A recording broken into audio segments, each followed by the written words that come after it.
señores, bienvenidos al aula virtual. Mi nombre es Jacqueline Sarria y esta es nuestra última semana de clase, chicos, nuestra última semana de teoría. La siguiente semana ya solamente nos falta el repaso. Vamos a entrar a nuestro tema número 18 de recursos naturales, áreas naturales protegidas y contaminación. En la conservación de recursos naturales debemos recordar que la visión, el enfoque de esta semana es totalmente diferente al enfoque de la semana pasada, que era ecología. En el área de ecología, los recursos naturales eran parte del ecosistema, en donde había que cuidar mucho el equilibrio, ¿verdad? En cambio, el enfoque de esta semana es diferente, en donde nos indican que los recursos naturales son materiales de la naturaleza que los seres humanos pueden aprovechar para satisfacer sus necesidades, desde alimento, vestido, vivienda, educación, cultura, recreación, entre otros. Los recursos naturales son fuente de materias primas, tales como madera, minerales, petróleo, gas, carbón, entre otros, y transformados sirven para producir bienes muy diversos.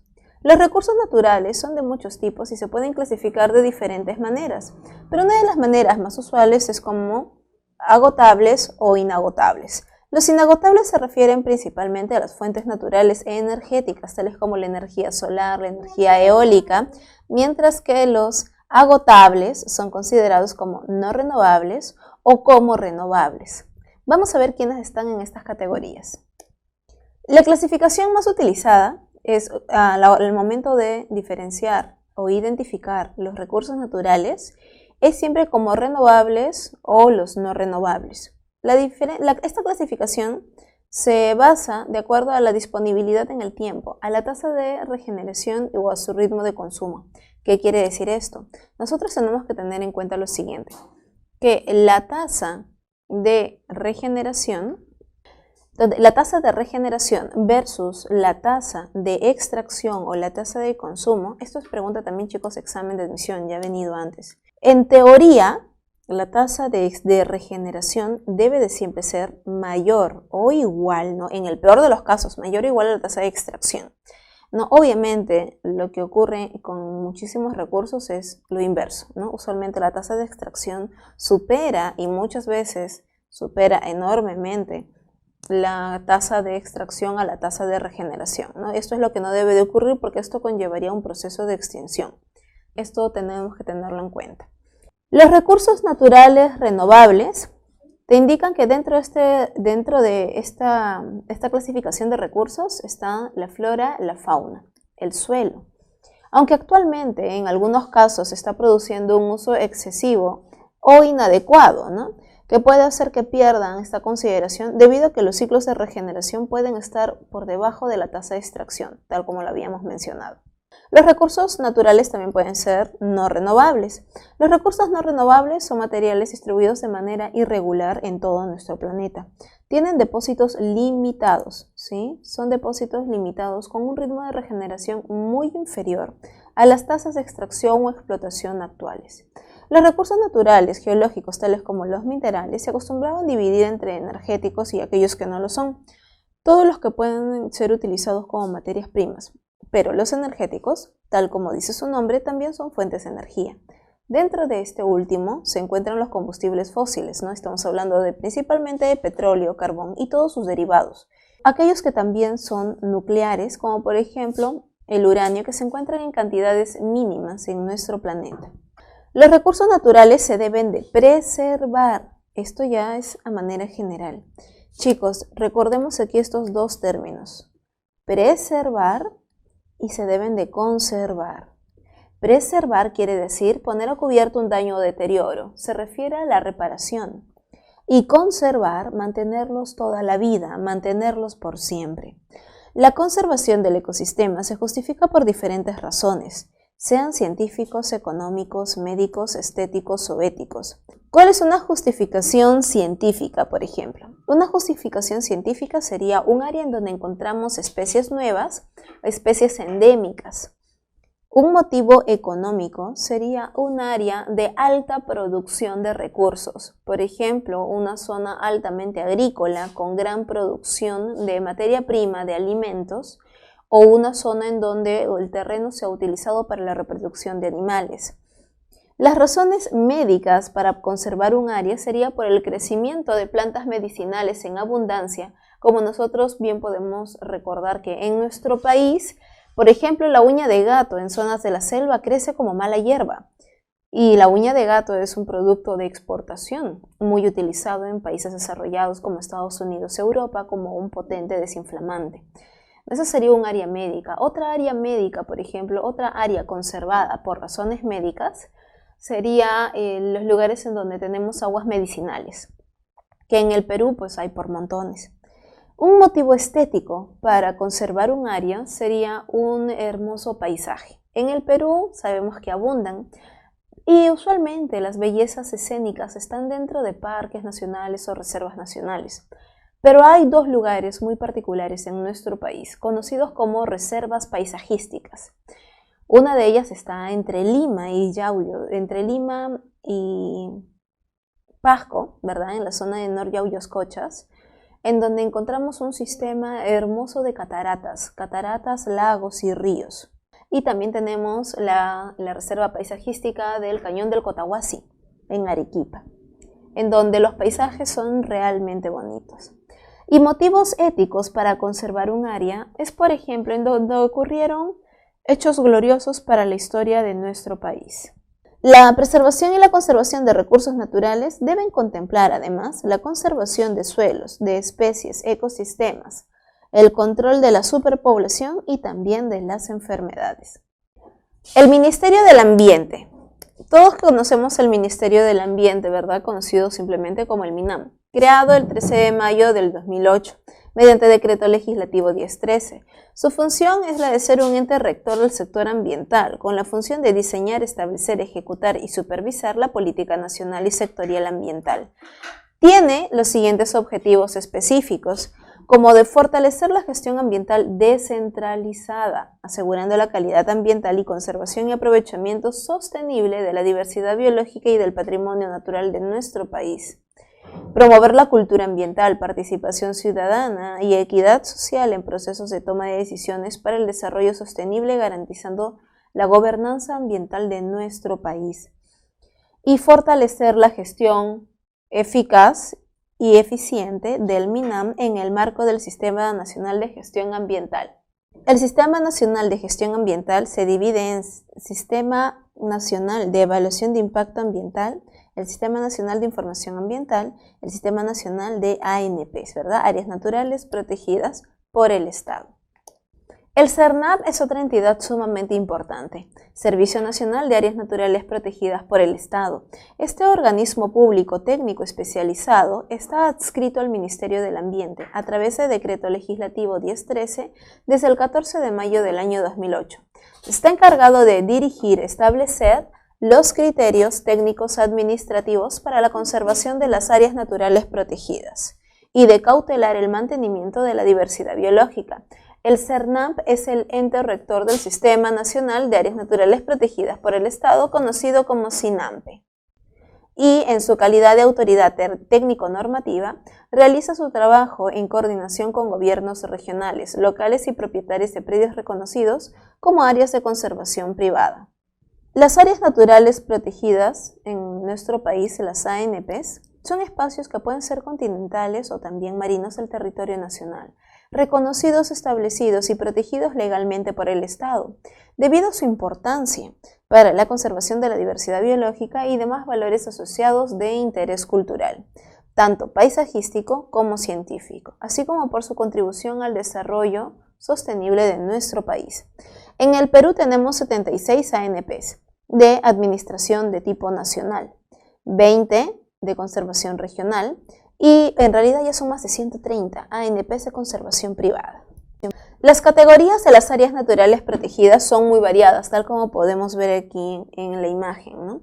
Pueden ser parques nacionales, que en el Perú tenemos 15, reservas nacionales, santuarios históricos, refugios de vida silvestre, reservas paisajísticas, reservas comunales, bosques de protección, cotos de caza, zonas reservadas, áreas de conservación regional y áreas de conservación privada. De todas estas categorías, chicos, estas 4 son las más importantes, las que más resaltan, las más comunes y las que más han venido en examen de admisión. En su separata, chicos, ustedes tienen esta imagen, ¿verdad? Que en realidad es un cuadro bastante largo. La primera categoría, como les había mencionado, son los parques nacionales. 15 parques nacionales en total. El parque nacional, el primer parque nacional y uno de los que más ha venido en exámenes de admisión es el Parque Nacional Cutervo, ubicado en Cajamarca. Ha venido varias veces en examen de admisión, ya que este es uno de los parques, es el primer parque nacional decretado en nuestro país desde la ley 28860, desde el año 1961. ¿Sí? Este Parque Nacional de Cutervo protege la colonia de Huacharos en la zona de Cajamarca. Protege también las grutas de San Andrés. Protege todo lo que es la flora, la fauna del lugar. ¿Sí? La conservación también de la belleza escénica de la cordillera de los Tarros. Todo eso se encuentra en el Parque Nacional Cutervo. En el Parque Nacional Tingo María, ubicado en el departamento de Huánuco, va a proteger la flora, fauna del lugar, las bellezas escénicas. Recordemos que tiene gran cantidad de fuentes de agua, cascadas, y también, sobre todo, la belleza escénica de la Bella Durmiente. Todos conocemos, aunque sea por una imagen turística, ¿verdad? Esta imagen del conjunto de montañas que forman el perfil de una mujer recostada. Esto en Tingo María.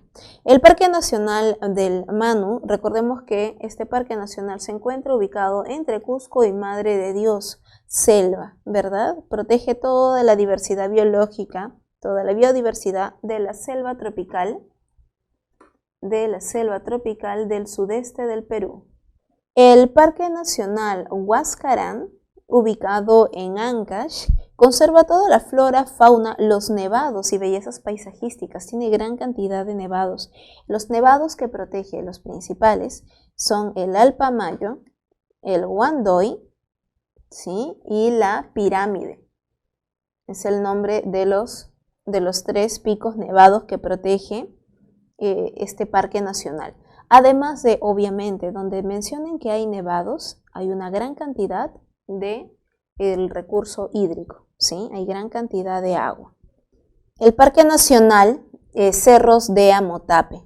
Este parque nacional se encuentra entre Tumbes y Piura. Se encarga de proteger toda la diversidad biológica de la ecorregión del bosque seco ecuatorial. Recordemos que los parques nacionales se caracterizan porque tienen una gran extensión. Sus características principales son justamente ellas. Tiene gran extensión, son de carácter intangible en teoría. En teoría son de carácter intangible, no se pueden modificar, no se pueden alterar, no se pueden dañar, no se pueden contaminar.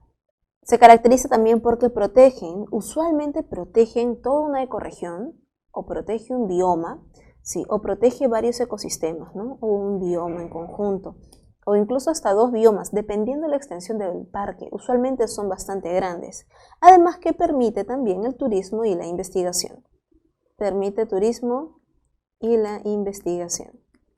Esas son las características de un parque nacional, que es diferente a una reserva nacional. Lo vamos a ver en unos instantes. Entonces, Cerros de Amotape protege de manera general a todo el bosque seco ecuatorial, ¿sí? Ubicado obviamente dentro del territorio nacional.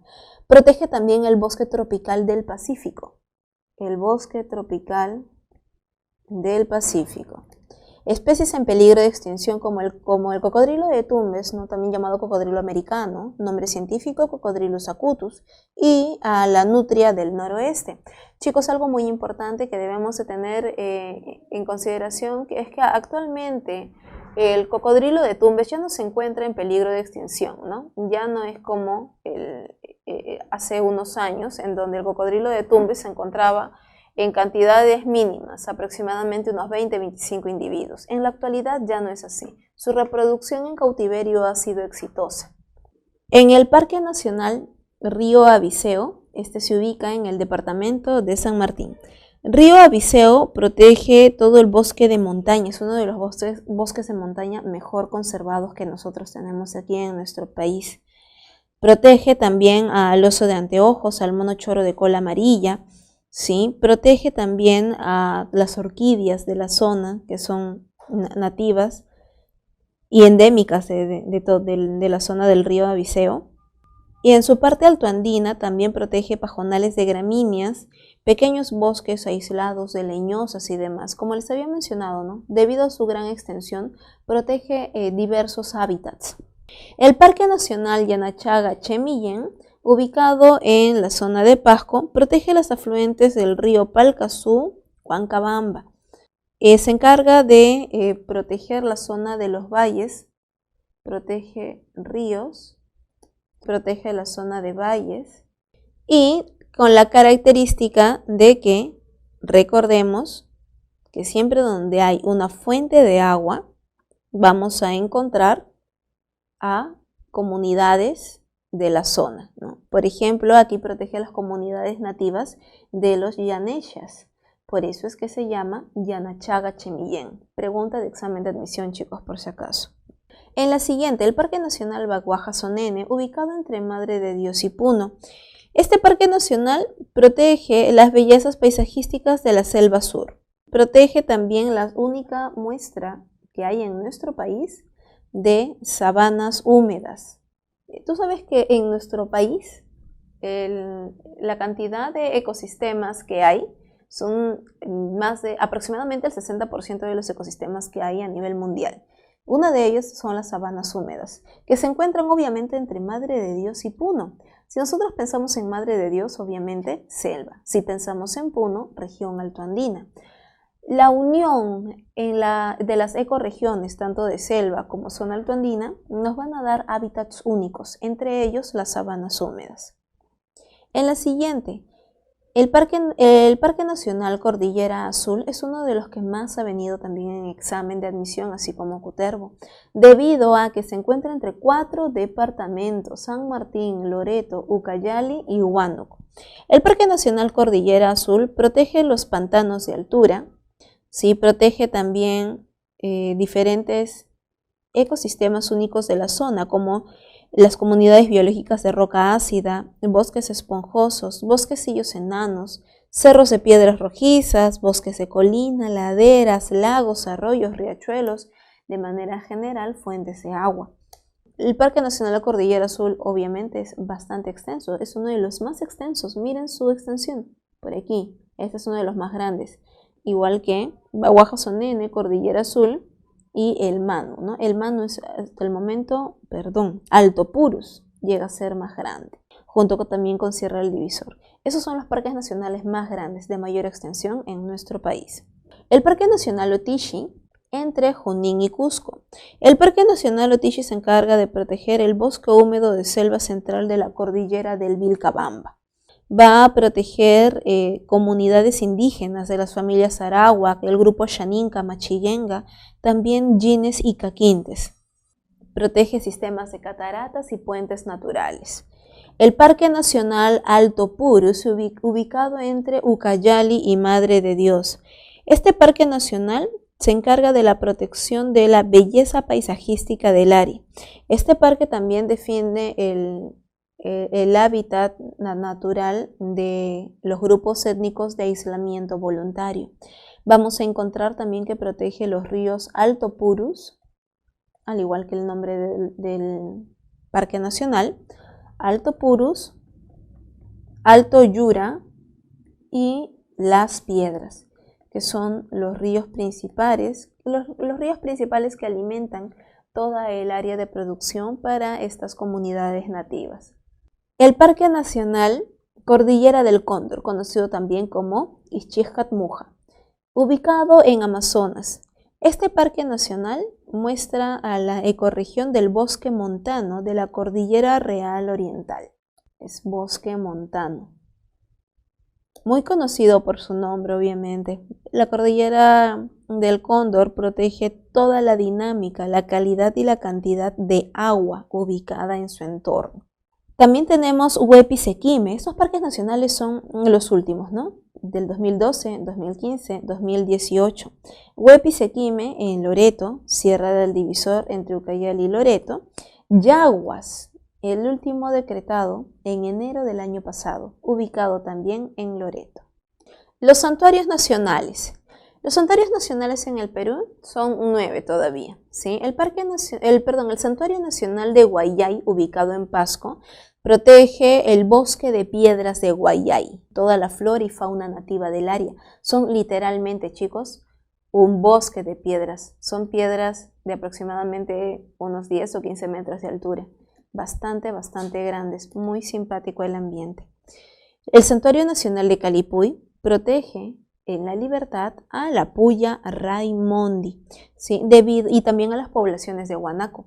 Todos sabemos que la puya Raimondi es patrimonio nacional, es sumamente importante, primero debido porque su crecimiento es bastante vulnerable, ¿no? Y además que la puya Raimondi en su hábitat natural, cuando ya es adulta, tiene contacto con una gran cantidad de especies. Su dinámica ecológica es muy diversa, muy variada. El Santuario Nacional Lagunas de Mejía, ubicado en la zona de Arequipa. Este santuario nacional conserva el único refugio costero del país de aves migratorias como tal, como santuario, ¿no? Porque los otros pueden ser refugios de vida silvestre o zonas reservadas, los otros paraderos migratorios, pero este es el único santuario nacional que protege un área en donde llegan las aves migratorias. El Santuario Nacional de Ampay, ubicado en Apurímac, conserva el relicto de Intimpas, ¿sí? De Podocarpus glomeratus, que es el único en el departamento, en ese departamento, ¿no? En el departamento de Apurímac. Protege también la cuenca hidrográfica del río Pachachaca. Como ustedes conocerán, es muy importante el recurso agua, el recurso hídrico, ¿no? Usualmente protegido en diferentes reservas, parques y santuarios, ¿no? Esperando de que justamente se pueda proteger evitando la contaminación ambiental, ¿no? En un intento porque de todas maneras a través de los ríos y los cuerpos de agua llegan las zonas contaminadas o los contaminantes, sean de relaves mineros que a veces escapan. El siguiente santuario nacional es el Santuario Nacional Manglares de Tumbes, obviamente ubicado en Tumbes. Obviamente, chicos, este santuario protege el ecosistema representativo del norte peruano de manglares, aunque es importante mencionarles que han encontrado manglares también en Piura, ¿sí? No solamente en Tumbes, solamente que esto todavía no está debidamente registrado, ¿sí? Por eso es que todavía no se muestran en los libros. Así como también en Manglares de Tumbes se protege al cocodrilo de Tumbes, ¿no? Cocodrilos acutus. El Santuario Nacional Tabaconas Nambaye, ubicado en la zona de Cajamarca. Tabaconas Nambaye protege al oso de anteojos, al Tapirus pinchaque y a los bosques de Podocarpus en esta zona. El Santuario Nacional de Megantoni. Megantoni está conformado por las montañas de Megantoni, ubicado en la selva de Cusco. Megantoni son un conjunto de pequeñas montañas. Es el santuario nacional más grande de todo el Perú, porque protege una zona bastante extensa. Es uno de los puntos que no se congelaron en la última glaciación. En la actualidad protege a 10 zonas de vida que albergan bosques intactos, fuentes de agua. Los ríos Timpía, Ticumpía, tiene gran cantidad de valor cultural y biológico debido a que, como les había mencionado, desde la época de la glaciación esta zona se mantuvo intacta, refugiando a gran cantidad de especies, ¿no? Que migraron en aquella época. El Santuario Nacional Pampa Hermosa, ubicado en Junín, protege a todas las zonas de los bosques y valles altoandinos desde el año 2009 y Cordillera de Colán en la zona de Amazonas, en la región Amazonas también de igual manera. Tenemos que tener mucho cuidado, también desde el año 2009. Tenemos que tener mucho cuidado con los nombres. Colán es una zona, es una localidad en Piura, ¿sí? Pero Cordillera de Colán es diferente, se encuentra en Amazonas. No nos vayamos a confundir con esos términos. Vamos a ver ahora los santuarios históricos. Recordemos cuál es la diferencia entre santuario nacional y santuario histórico. Un santuario histórico se caracteriza porque es intangible. Es intangible, protege solamente un área pequeña, es de extensión limitada, protege un lugar o un escenario, donde ocurrió un hecho glorioso para nuestro país, ¿sí? Donde ocurrió un hecho glorioso para nuestro querido Perú. Por eso es que, bueno, lamentablemente en la actualidad tenemos solamente 4 santuarios históricos. ¿Cuál es la diferencia con un santuario nacional? El santuario nacional también es intangible, también es pequeño, tiene limitada extensión. No protege un escenario donde ocurrió un hecho glorioso, más bien se encarga de proteger, como ya nos habremos dado cuenta, ¿verdad? Protege una población o una especie, ¿no? O comunidad en su hábitat. Por eso es de extensión limitada, ¿no? Como te había mencionado, el santuario nacional más grande es Megantonio, ¿no? Porque abarca montañas. En ambos casos, ambos protegen áreas muy específicas y ambos permite el turismo y la investigación. En el caso del santuario nacional, también de igual manera, permite el turismo y la investigación. El primer santuario histórico de Chacamarca, ubicado en Junín, obviamente en donde ocurrió la batalla de Junín, ¿verdad? Una de las pocas que ganamos. Igual que en Pampa de Ayacucho, ubicado en Ayacucho, donde obviamente ocurrió la batalla de Ayacucho. Protege también las manifestaciones culturales y artesanales de las poblaciones aledañas, ¿no? Y es utilizado como temas recreacionales y culturales. Protege la famosísima Pampa del Aquino. El santuario histórico Machu Picchu, ubicado obviamente en Cusco, protege este santuario nacional a especies en vías de extinción como el oso de anteojos, gallito de las rocas y los complejos arqueológicos monumentales, ¿verdad?, que se encuentran en la ciudadela de Machu Picchu. El santuario histórico Bosque de Pomac, ubicado en Lambayeque, protege toda la unidad paisajístico-cultural del Bosque de Pomac, ¿no?, con el complejo arqueológico de Sicán. La calidad cultural de la formación del bosque seco tropical también de esa zona. Sí, esos son los santuarios históricos. Las reservas nacionales son nuestra cuarta y última importantísima categoría, ya que también reservas nacionales suele venir bastante en el examen. Las reservas nacionales, la primera reserva nacional, se caracteriza primero por lo siguiente. Una reserva nacional no es intangible. Permite la explotación controlada de recursos. Recordemos que para eso se requiere permiso, ¿no?, del MINAGRI, en coordinación obviamente con el MINAM. Se encarga de la protección de áreas, ¿sí? Protege áreas de regeneración de recursos, sumamente importante por ello. Y por último también permite el turismo y la investigación. La Reserva Nacional Pampa Galeras, conocido también como Bárbara de Chile, ubicado en Ayacucho, protege, obviamente todos hablamos de Pampa Galeras y ya estamos pensando en la vicuña, ¿no?, en la famosísima vicuña. Pero chicos, Pampa Galeras no protege solo la vicuña, es una de las más representativas. También protege al guanaco, así como también al zorro andino, conocido también como atoc. Esto vino una vez en examen de admisión, ¿no? Donde Pampa Galeras, ¿a qué animal protegía? Y entre las claves estaba atoc, no estaba ni vicuña ni guanaco. Estaba el zorro andino, nada más entre las claves. Pero esta reserva nacional también protege a la vizcacha, la taruca, la muca y la comadreja. Protege entonces a todo un grupo de mamíferos, no solamente a la vicuña. En la Reserva Nacional Junín, ubicado entre Junín y Pasco, aquí vamos a encontrar que se protege toda la flora, fauna silvestre, bellezas escénicas de los lagos. También, y todas las reservas de manera general, ayudan, no se olviden esto, al desarrollo socioeconómico. Siempre que te mencionen desarrollo socioeconómico, relaciónalo con una reserva nacional, porque las reservas nacionales se encargan de la producción controlada y estable. La Reserva Nacional Paracas, ubicado obviamente en Ica, protege todo el ecosistema marino costero, albergando gran variedad de la fauna característica, ¿no? La Reserva Nacional de la Chay, ubicado en Lima, protege todo el sistema de las lomas de la Chay y la flora y fauna asociadas. La Reserva Nacional Titicaca, ubicado en Puno, protege a toda la dinámica ecológica del lago más alto del mundo y sumamente grande, ¿verdad? La Reserva Nacional Salinas y Aguada Blanca Lo encontramos entre Arequipa y Moquegua. Protege todas las afluentes de ríos, ¿verdad? Todo el recurso hídrico de la zona.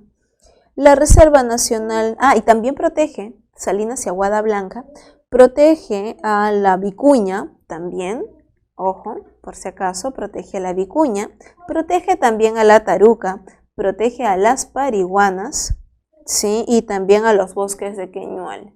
La Reserva Nacional de Calipuy, ubicado en La Libertad, protege al famosísimo guanaco. ¿Sí? Recuerden que el Santuario Nacional de Calipuy se encuentra dentro de la Reserva de Calipuy, solo que el santuario protege a la puya Raimondi. La Reserva Nacional Pacaya-Samiria, ubicada en Loreto, protege la selva baja de la Amazonía peruana, así como también obviamente protege todo su recurso genético, ¿no? Toda la diversidad. Protege flora, fauna, sobre todo al paiche y al lobo de río. Al lobo de río y al famosísimo paiche. La Reserva Nacional Tambopata, en la zona de Candamo, en Madre de Dios, va a proteger las provincias biogeográficas amazónicas subtropicales, subtropical y la yunga subtropical. Son todos los ecosistemas y todo lo que alberga en ellos, obviamente. La Reserva Nacional Alpaguayo Mishana, en la zona de Loreto, protege a la comunidad mishana aledaña al río Nanay. Sí, siempre que vean ese tipo de nombres, ¿no? Como vimos hace unos minutos, Yaneshas, ¿no? Yanachaga, Shemillén, Mishana, estos nombres, cuando vean nombres nativos, es porque generalmente protegen a alguna comunidad nativa de la zona. La Reserva Nacional Tumbes, obviamente ubicado en Tumbes, protege a todas las especies endémicas de la zona de la biosfera del noroeste, así como el cocodrilo americano, ¿no? Cocodrilo de Tumbes. Recordemos que en la actualidad ya no se encuentran tanto en peligro de extinción. Su reproducción en cautiverio ha sido exitosa, pero en el libro de la PRE lo siguen mencionando como una especie en peligro crítico de extinción, por si acaso. Matsés, en la zona de Loreto, también es uno de los últimos, ¿no? Hace aproximadamente 10 años. Sistema de islas, islotes y puntas juaneras desde el año 2010 en la región de Ica. Pucacuro también en el 2010 en Loreto. Y San Fernando desde el 2011 también en la región de Ica. Los refugios de vida silvestre son solamente 3 decretados aquí en Perú. Laquipampa en Lambayeque, Pantanos de Villa en Chorrillos, ¿no? Aquí en Lima, y los bosques nublados de Udime en la zona de Cajamarca. Las reservas paisajísticas, como les había mencionado, chicos, aquí en el Perú son 2. Nor-Yauyos-Cochas, entre Lima y Junín, con toda su dinámica ecológica de las bellezas escénicas de los pequeños ríos, lagos y cataratas. Y la segunda reserva paisajística es de la subcuenca del Cotahuasi, ¿no? En la zona de Arequipa, donde está uno de los cañones más profundos del mundo. En esta subcuenca del Cotahuasi encontramos gran cantidad de recurso hídrico, gran cantidad de ríos, zonas totalmente conservadas, paisajes realmente hermosos. Las reservas comunales son 10 en total. Las reservas comunales obviamente nos hablan de las comunidades, ¿sí? Principalmente. De los Yaneyas, El Sira, Maracaeri, Machiguenga, Xaninca, Purus, Tuntanay, Chayunay, Airopay y Jiumequi. Los bosques de protección son 6 en total.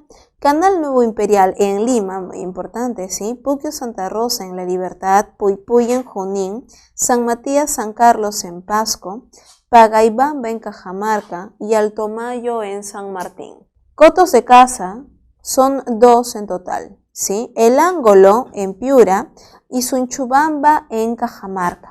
En estos cotos de caza se permite la caza, pero obviamente controlada, con un límite de individuos por persona, y en ellos se puede cazar a una especie de venado, ¿sí? Pero recuerden, es solo en una época del año, no es que se pueda hacer una caza en cualquier temporada. Las zonas reservadas en total son 10. Esto es difícil que vengan en el examen, chicos, porque como les había mencionado, no son las principales ANPs, ¿no?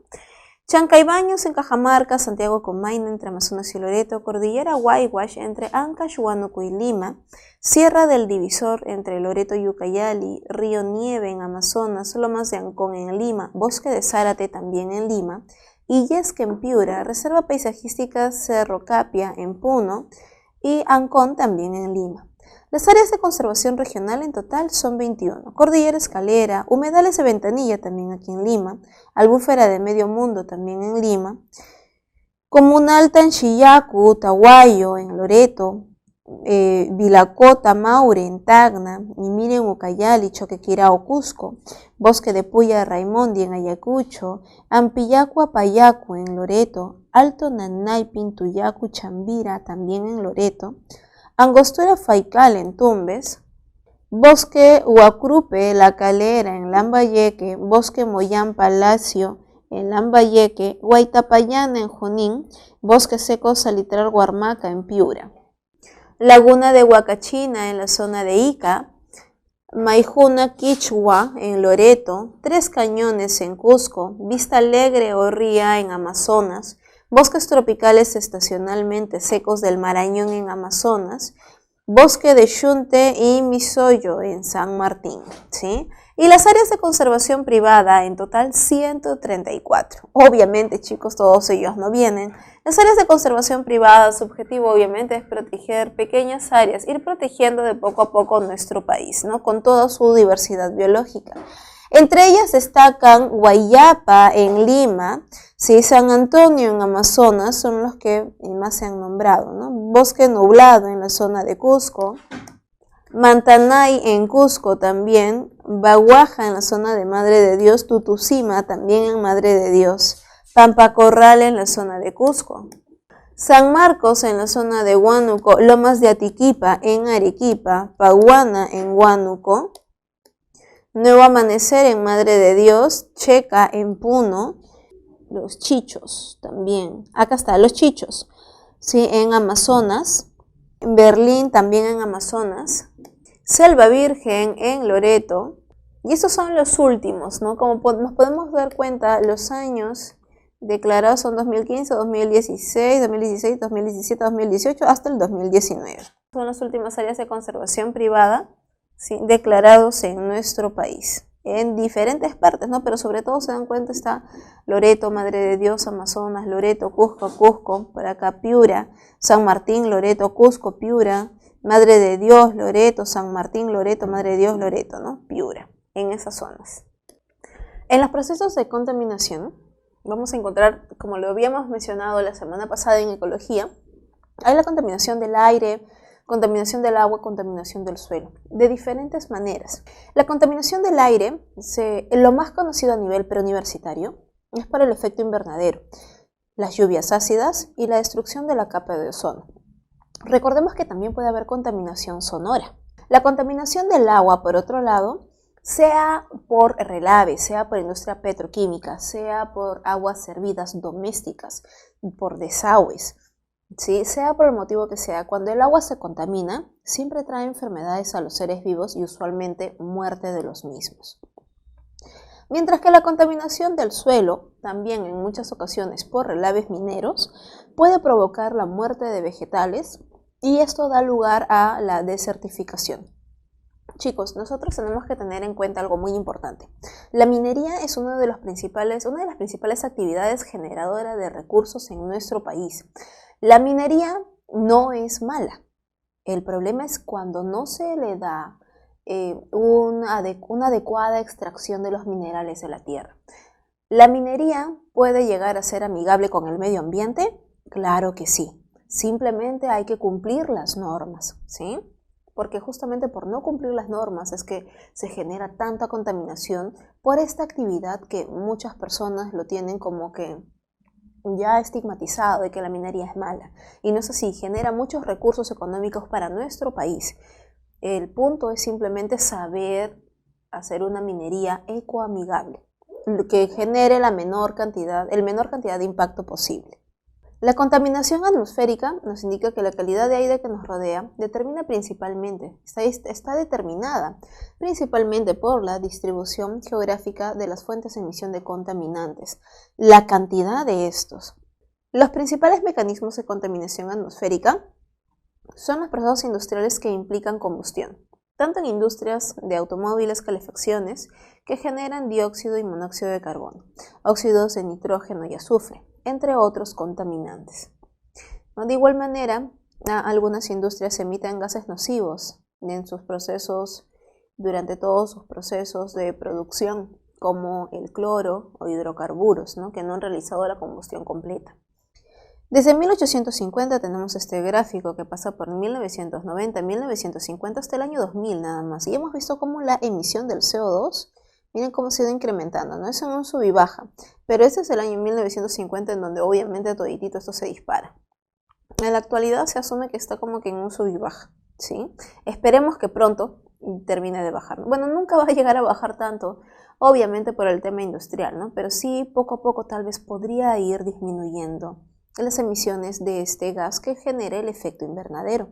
Sabemos que el CO2, así como el metano, también ambos, que han ido incrementándose al paso de los años. El CO2 y el metano generan la absorción del calor, absorben el calor del medio ambiente, lo absorben en sus enlaces, generando el efecto invernadero. A mayor cantidad de CO2, mayor retención de calor en nuestro planeta. Los CFCs, por otro lado, los clorofluorocarbonados, generan otro problema en paralelo, que es la destrucción de la capa de ozono. El dióxido de carbono sabemos que no es el único factor en el calentamiento global. Los aerosoles, los gases como el metano, los CFCs también juegan un papel importante, obviamente, en la destrucción de la capa de ozono. Los estudios sugieren que la reducción de emisiones de metano o YIN podrían llevar un gran éxito a corto plazo en la batalla contra el calentamiento global, dando tiempo por consiguiente para trabajar en el desarrollo de tecnologías que permitan reducir las emisiones naturales del dióxido de carbono. Actualmente, otras tecnologías están cercanas a lograr la reducción de contaminantes globales del aire, como el metano, de una manera más barata y más rápida que la reducción del CO2. Aunque es importante reducir estos agentes forzadores de cambios en el clima, los científicos advierten que aún sería necesario limitar el CO2 con el fin de reducir lentamente los cambios en el clima durante los próximos 50 años, en donde esperemos que este terrible fenómeno y destrucción del planeta se pueda controlar. Vemos en la imagen la industria, transportes, tanto también la parte doméstica como la generación de electricidad. Toditito esto nos va a generar gran cantidad de emisiones a la atmósfera, entre ellos de azufre y nitrógeno. Siempre en óxido, porque los desechos industriales son oxidados. Por procesos de fotooxidación, obviamente, hay una transformación química en las nubes, en donde obtenemos el ácido sulfúrico, el ácido nítrico. Estas nubes son empujadas con el viento, provocando lluvias ácidas. Recuerden que puede ser también neblina ácida, puede ser también granizo ácido, puede ser también nieve ácida que me genera glaciares ácidos, los cuales me va a generar por escorrentía lagos y lagunas ácidas, matando todo a su paso. La lluvia ácida, obviamente, tiene un pH menor de lo habitual. Esto se produce cuando los contaminantes dióxido de azufre y nitrógeno vienen de la quema de los combustibles fósiles, principalmente de las maquinarias, de las maquinarias que utilizan petróleo, gasolina para sus motores. Reaccionan con el agua y esto produce ácido sulfúrico, ácido nitroso, ácido nítrico, tal como aquí se observa en la reacción química. Las precipitaciones ácidas suelen ser líquidas, de manera de lluvia, pero también puede haber en forma sólida, también en forma de hielo o nieve. La lluvia ácida es un problema ambiental atmosférico de tipo regional. Normalmente el área afectada está más o menos cercana, a la fuente de contaminación, pero puede encontrarse también en otra región, ya que los vientos, obviamente, empujan principalmente hacia las zonas de cultivos, que reaccionan en las zonas altas de la atmósfera con el agua y luego caen en forma de precipitaciones ácidas. ¿Por qué aumenta la temperatura del planeta? Recordemos el efecto invernadero, en donde los rayos del sol atraviesan la atmósfera, parte de la radiación es retenida por los gases del efecto invernadero, aquí está el CO2 y el metano, y el resto vuelve hacia el espacio. El calentamiento global. Nosotros encontramos que la quema de combustibles, la deforestación, la ganadería produce gran cantidad de metano, incrementan la cantidad de gases del efecto invernadero. Entonces, la atmósfera retiene mayor cantidad de calor y el planeta se calienta. ¿Qué es lo que varía una imagen de la otra? Miren el grosor de la contaminación. El efecto invernadero, digamos, que puede ser un proceso normal, natural, pero cuando aumentan los gases del efecto invernadero, genera el fenómeno del calentamiento global. Esto no debería de ocurrir. Al aumentar la cantidad de gases tóxicos, obviamente todo lo que debería de salir se queda en nuestro planeta calentándolo aún más. Encontramos entonces que el efecto invernadero, ¿no?, es un fenómeno por el cual determinados gases componentes de la atmósfera planetaria, por la contaminación, retienen parte de la energía en el suelo, ¿no? Esto debería de rebotar hacia el exterior. Afecta a todos los cuerpos planetarios dotados de atmósfera. Actualmente el efecto invernadero se está acentuando en la Tierra por la emisión de ciertos gases, como el dióxido de carbono y el metano. Debido a la actividad económica humana, este fenómeno evita que la energía del Sol recibida constantemente por la Tierra vuelva inmediatamente al espacio, produciendo a escala planetaria un efecto similar al observado en un invernadero. La capa de ozono, recordemos que sirve como un potente filtro, ¿verdad? Ayuda a bloquear las radiaciones dañinas, que son los rayos ultravioleta de tipo B, ¿sí?, los UVB, mientras que permite que pasen las radiaciones ultravioletas que son positivas para nosotros, que son los UVA. Los UVB son los que hacen daño. Cuando la capa de ozono se destruye, obviamente, va a generar graves daños. La capa de ozono se encuentra en la estratosfera, a una distancia aproximada entre 15 y 50 kilómetros de altitud. La capa de ozono reúne en aproximadamente el 90% del ozono atmosférico. Absorbe entre el 97 al 99% de las radiaciones. En el caso de los CFCs, obviamente los clorofluorocarbonados utilizados en refrigerantes, en los aerosoles, disolventes de limpieza y la fabricación de espumas, tal como lo tenemos por aquí, los CFCs y los HCFCs. ¿Sí? Estos van en la parte del radical cloro va a destruir a la molécula de ozono, generando obviamente el efecto conocido o este fenómeno como el agujero de la capa de ozono. Los halones presentes también en los extintores de igual manera van a destruir la capa de ozono, y el bromuro de metilo presente en los pesticidas agrícolas de igual manera. Los efectos químicos de los CFC sobre el ozono atmosférico son los siguientes, ¿no? Viendo, por ejemplo, los CFCs y el cloro, el radical cloro libre, es lo que interactúa con el ozono, dividiéndolo en O2, ¿no?, en el oxígeno. El radical cloro al final se va y lo deja al oxígeno solito, que rápidamente interactúa con otra molécula de oxígeno con cloro. De igual manera el cloro se va y deja el oxígeno solito. Esto me genera más oxígeno molecular, el cual no es necesario, ¿verdad? Porque para eso nosotros tenemos aquí a las plantas. Nuestro problema no es por falta de oxígeno, es por exceso de CO2, ¿verdad? Motivo por el cual los CFC son tan dañinos, ¿sí?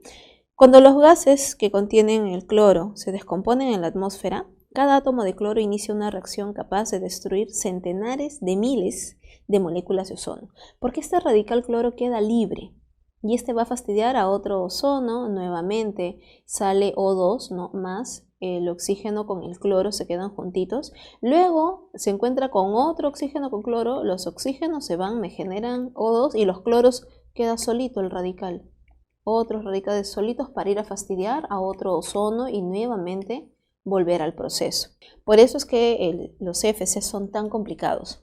Otro proceso bastante complicado y contaminante que está ocurriendo en nuestro país de una manera alarmante y sin cuidado es el proceso de eutrofización. En el Perú, chicos, hay un pececito muy particular, muy querido y que todo el mundo gusta de él, que es la trucha. La trucha sabemos que es un salmónido, no es nativo del Perú, es introducido, ¿verdad? Lo trajeron los norteamericanos que trabajaban en las minas, ¿no? Trajeron a este salmónido que fue en realidad un depredador terrible, una especie introducida en la época, ¿no? Hasta el día de hoy. Ahora la trucha ya se hizo famosa y se hizo hasta parte de nosotros. Las truchas, ahora, para poder lograr su rápida reproducción por el tema económico, Se han hecho gran cantidad en nuestro país de piscigranjas. Las piscigranjas, ¿no?, tienen en su interior obviamente los pececitos, a manera de un criadero.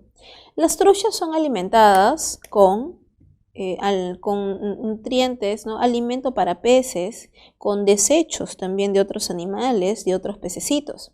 Todos los desechos salen a través de como una especie de tubería.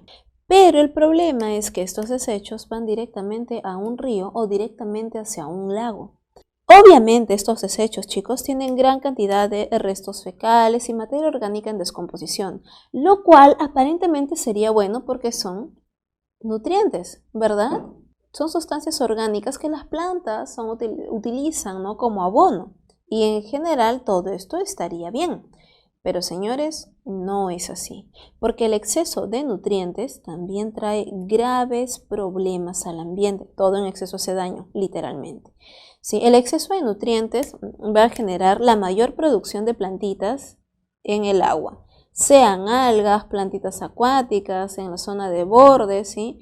A gran cantidad de plantitas, las plantas se acumulan de una manera desordenada. Se rompió el equilibrio, señores.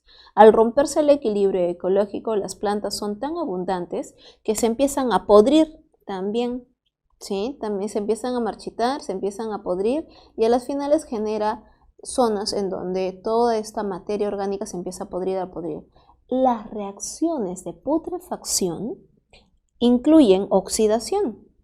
¿Qué quiere decir esto? Que toma oxígeno del agua. ¿Sí? Las reacciones putrefactas toman oxígeno del agua, disminuyendo obviamente la concentración del oxígeno disuelto, motivo por el cual los peces nativos de la zona, estos pecitos, van a morir. A este proceso se le conoce como la eutrofización, donde un río o un lago sufre eutrofización cuando sus aguas se enriquecen en nutrientes. Puede parecer que estén repletas de nutrientes, ¿no?, porque así podrían vivir más fácil los seres vivos, pero esto no es tan sencillo. El problema es en si hay exceso de nutrientes, crecen en abundancia plantas y otros organismos. Posteriormente, cuando mueren, se pudren, se llena el agua de elementos contaminantes, malos olores, dando un aspecto nauseabundo, disminuyendo drásticamente su calidad. El proceso de putrefacción consume gran cantidad de oxígeno disuelto y las aguas dejan de ser aptas para la mayor parte de los seres vivos. El resultado final es un ecosistema casi destruido. La eutrofización es el proceso de contaminación más importante de aguas en lagos, lagunas, ríos y embalses. Este proceso está provocado por el exceso de nutrientes en agua, principalmente nitrógeno y fósforo encontrado en las heces y restos fecales, procedentes mayoritariamente de las actividades humanas, como por ejemplo las piscigranjas. Les muestran un esquema, ¿no?, del proceso de eutrofización, ¿no?, la floración de cianobacterias, hay toxicidad algal, riesgos sanitarios, ¿sí? Hay interferencias con el agua potable, esto trae anoxia, o sea, ausencia de oxígeno, hay olor y sabor desagradable, nauseabundo. Eso tiene obviamente un impacto económico en la pérdida de agua, aumento de costos, interferencia de actividades, mortandad de peces, ¿verdad? La anoxia, la falta de oxígeno, mata a los seres vivos. La eutrofización trae todas estas consecuencias, ¿no? Bastante complicado. El cambio climático nos menciona que es la variación del clima en nuestro planeta, causado por procesos naturales o actividad humana. Se produce a diversas escalas del tiempo, pero sobre todo los parámetros climáticos como temperatura, nubosidad, precipitaciones, entre otros, todo lo que incluye al clima. Esto ocurre en periodos de tiempo que van desde décadas hasta millones de años. Puede ocurrir en una región específica o puede acabar toda la superficie terrestre. El Fondo Mundial para la Naturaleza, la WWF, define como cambio climático peligroso al aumento de temperatura media de la superficie global por encima de los 2 grados Celsius. El cambio climático modifica de forma muy variada la economía, salud, estructura, funcionamiento de las comunidades. El cambio climático es uno de los mayores desafíos actuales. Esto supone una presión adicional para nuestra sociedad y para el medio ambiente, pues amenaza la producción de alimentos, aumento del nivel del mar, incrementa los riesgos de inundaciones catastróficas. La ciencia advierte que si no ponemos freno sustancial al cambio climático, es decir, si no se toman medidas drásticas desde ahora, o mejor dicho, desde hace 5 años o tal vez más, los resultados probablemente sean desastrosos, ya que será más difícil y costoso adaptarse a estos efectos en el futuro. Una de las evidencias de este cambio climático es el aumento de la temperatura, que ha subido desde el siglo XX en 0,6 grados Celsius. El nivel del mar ha crecido entre 10 a 12 centímetros, lo cual son millones de litros de agua. Sí, y los investigadores consideran que esto se debe a la expansión de los océanos, cada vez más calientes. Hay predicciones que mencionan que a mediano plazo habrá falta de agua potable, grandes cambios en las condiciones para la producción de alimentos y un aumento en los índices de mortalidad debido a inundaciones, tormentas, sequías y olas de calor. En definitiva, señores, el cambio climático no es un fenómeno solamente ambiental, sino con grandes consecuencias económicas, sociales. Los países más pobres, que están peor preparados para enfrentar estos cambios, serán obviamente los que sufrirán las peores consecuencias. ¿Cuáles son los convenios que se ha tomado, las medidas en relación al medio ambiente? Primero, la Declaración de Estocolmo sobre el Medio Ambiente, declarada en 1972. Sí, fue convocada por las Naciones Unidas. Aquí trataron temas como el desplazamiento de residuos tóxicos y químicos, contaminación de mares y lagos, energía nuclear y muchos otros. La CITES de 1973, la Convención sobre el Comercio Internacional de Especies Amenazadas de Fauna y Flora Silvestres. Es un acuerdo internacional concertado entre los gobiernos, tiene por finalidad velar porque el comercio internacional de especímenes animales y plantas silvestres no constituya una amenaza para la supervivencia, es decir, evitar invasores.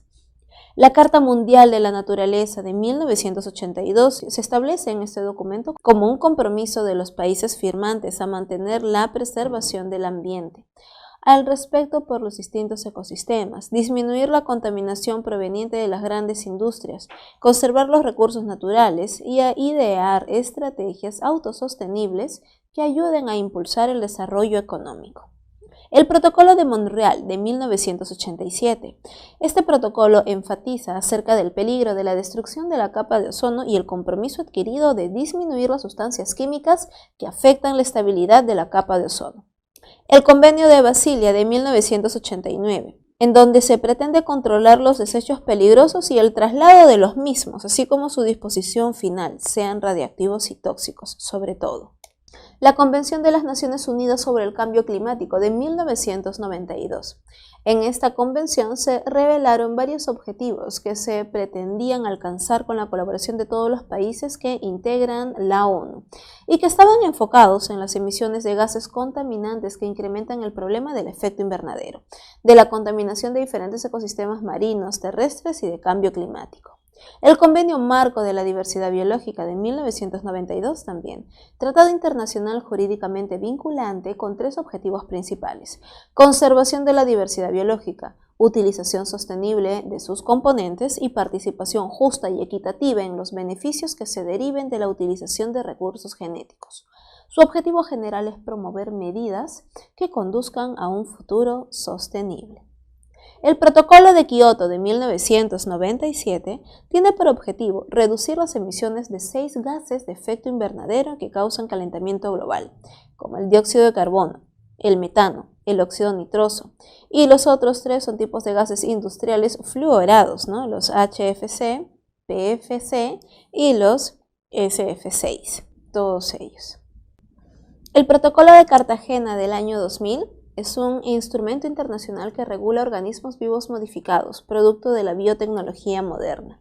El Acuerdo de París del 2015 establece medidas para la reducción de las emisiones de gases del efecto invernadero a través de la mitigación, adaptación y la resiliencia de los ecosistemas a efectos del calentamiento global. Su aplicabilidad sería para el año 2020, cuando finaliza la vigencia del Protocolo de Kioto, ¿no? Esperemos tener buenas noticias el próximo año. La prevención de desastres. Los desastres sabemos que nos van a generar grandes pérdidas de vidas, así como también pérdidas materiales. Estos ocasionan algunos eventos o fenómenos en las comunidades, ¿no? Tales como terremotos, maremotos, erupciones volcánicas, inundaciones, deslizamientos de tierra, entre otros. Todos estos diferentes tipos de desastre o fenómenos provocados usualmente por las personas Esto ocurre como consecuencia de la deforestación y contaminación ambiental.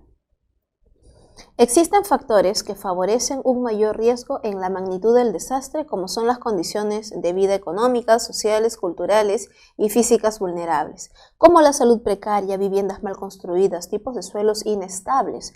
Pero más allá de ello, los suelos pueden ser inestables. El punto es la mala ubicación de las viviendas. Pero frente a todo ello hay apatía por la parte de la comunidad e incluso indiferencia de las personas y hasta por nuestras autoridades. Hay falta de organización y participación de la comunidad.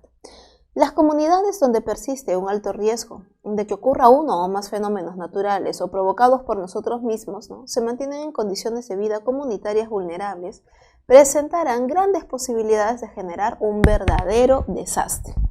La prevención de desastres comprende las medidas diseñadas para proporcionar protección de carácter permanente ante los desastres, impidiendo la aparición de una catástrofe desencadenante o reduciendo la intensidad a fin de evitar que precipite un desastre causando daños y víctimas.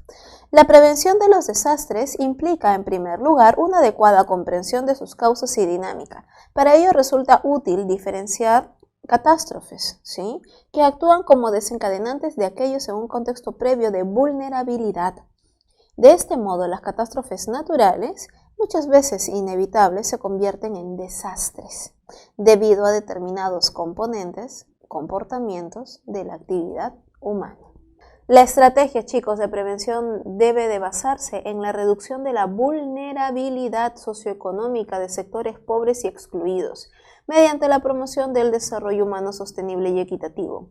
La prevención debe ser el objetivo integrado en el marco de las políticas de desarrollo a largo plazo de un país, así como también en las estrategias de cooperación para el desarrollo internacional, debido a que muchos desastres trascienden las fronteras y de que muchos países en vías de desarrollo carecen de recursos técnicos y materiales necesarios. El entendimiento de los fenómenos o eventos naturales debe permitir la creación de las mejores condiciones de vida. Así, los miembros de la comunidad podrían aplicar las mejores medidas para conseguir un ambiente seguro y más amigable. Eso ha sido todo en la parte teórica, chicos. Ahora vamos a pasar a las preguntas que ustedes ya obviamente han resuelto.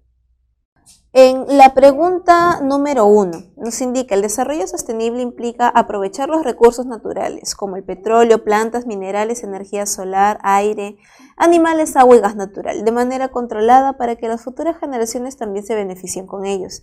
De los ejemplos antes mencionados, la mayoría son recursos naturales. ¿De qué tipo, chicos? Si hablamos de agua, gas, animales, minerales, plantas, obviamente ellos son principalmente no renovables, ¿verdad? Recordemos que los inagotables son la energía solar es inagotable como recurso, ¿no? Como tal, ¿sí? Al igual que la energía nuclear, pero como energía, por si acaso. Los no renovables obviamente son minerales, gas natural, petróleo. Los renovables aparentes, ¿no?, en teoría sería el agua, suelo y aire. Aquellos que se los considera como renovables verdaderos serían plantas y animales, ¿no? Pero la gran mayoría obviamente son de una manera no renovable. En la pregunta número 2, en el presente año, el Ministerio de Energía y Minas instalará 200.000 paneles solares en zonas rurales de nuestro país. Así, estos lugares contarán con una solución a la necesidad básica, la electricidad, y a la vez se contribuye a ser más amigables con el medio ambiente para disminuir la emanación del CO2. Esto es un ejemplo de aprovechamiento del recurso natural de tipo, obviamente, inagotable. Estamos hablando de la energía solar. En la pregunta número 3, señale qué aspectos debe considerar la conservación de los recursos naturales. Conservación de suelos y ecosistemas, claro, ¿verdad? Creación de áreas naturales protegidas, las famosas ANPs, claro que sí. Aprovechamiento sin desarrollo sostenible, todo lo contrario, ¿verdad? Con desarrollo sostenible. Control de la superpoblación y las enfermedades, también, correcto. La clave sería la E. En la pregunta número 4, según el artículo 68 de la Constitución Política del Perú, el Estado está obligado a promover la conservación de la biodiversidad y las áreas naturales protegidas. Esta función es responsabilidad de la institución estatal denominada el famoso CERNAMP, ¿verdad? El CERNAMP es quien se encarga de crear, regular y administrar las áreas naturales protegidas. El Estado peruano, número 5, decide cultivar concha de abanico para el consumo de los pobladores en una región del litoral del Perú, también para la exportación de manera controlada. Este cultivo debe realizarse en un o en una, para la producción, chicos, obviamente, reserva nacional. En la pregunta número 6, Paulo Londra en su estadía por el Perú visitó un área natural protegida que le agradó mucho. Se sabe de esta área que es de tipo intangible, de gran extensión y protege una gran diversidad de flora y fauna. Del texto, señores, podemos intuir obviamente que ha visitado, si es intangible y de gran extensión, un parque nacional, ¿verdad? En la pregunta número 7, en enero del 2018 se creó el Parque Nacional de Yaguas en el departamento de Loreto, sumando así 15 parques nacionales en la actualidad. Antes de esa fecha, esta área natural protegida en mención estaba considerada como un área sin categorizar, denominada simplemente como una zona reservada, pero ya le dieron categoría. En la número 8, un santuario nacional protege con carácter intangible una especie o comunidad determinada de plantas y animales, así como las formaciones naturales de interés paisajístico y científico. Indica la alternativa que contenga solo esta clase de áreas naturales protegidas. Estamos hablando de Ampay y Megantoni, ¿verdad? Santuarios nacionales.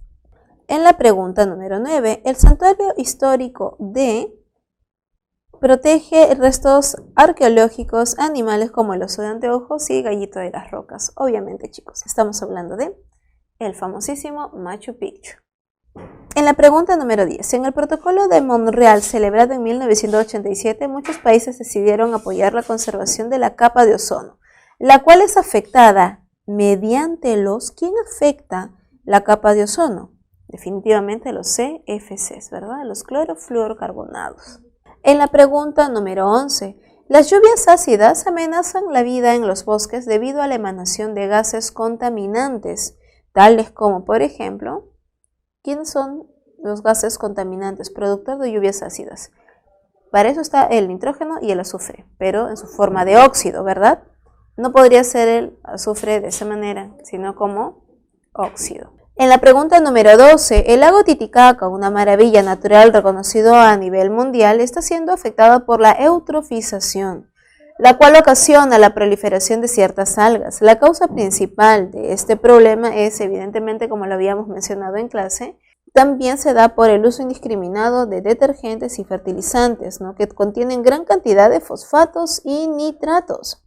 Debido a esto, acelera la eutrofización de las aguas continentales, afectando todo el ecosistema. En la pregunta número 13, el objetivo principal del Acuerdo de París es reforzar la respuesta mundial a la amenaza del cambio climático, en el contexto del desarrollo sostenible y de los esfuerzos por erradicar la pobreza. La acumulación excesiva de ciertos gases a nivel de la troposfera va en contra de dicho objetivo. De lo mencionado podemos deducir que los gases involucrados son, obviamente, chicos, los causantes del efecto invernadero, el dióxido de carbono y el metano. La clave sería la D. En la pregunta 14, la contaminación ambiental es la alteración desfavorable de los cuerpos receptores como el agua, suelo y aire. Por ejemplo, en el sector agricultura se emplea el insecticida organoclorado DDT, diclorodifenil tricloroetano, el cual es totalmente perjudicial para los organismos, ya que se acumula en el tejido. Señores, como ya habíamos mencionado antes en clases, todas las toxinas se suelen acumular en el tejido adiposo, en la grasa. En la pregunta número 15, la preservación de desastres comprende las medidas diseñadas para evitar las catástrofes desencadenantes. Debido a las actividades humanas inadecuadas, los OLAS se convierten en, chicos, debido a actividades humanas inadecuadas, obviamente, las catástrofes naturales llegan a convertirse en desastres, ¿verdad? La clave sería la letra A. Muy bien, chicos, eso ha sido todo por hoy. Nos vemos la siguiente semana todavía para nuestra semana de repaso. Practican bastante, señores, no se olviden. Nos vemos la siguiente semana.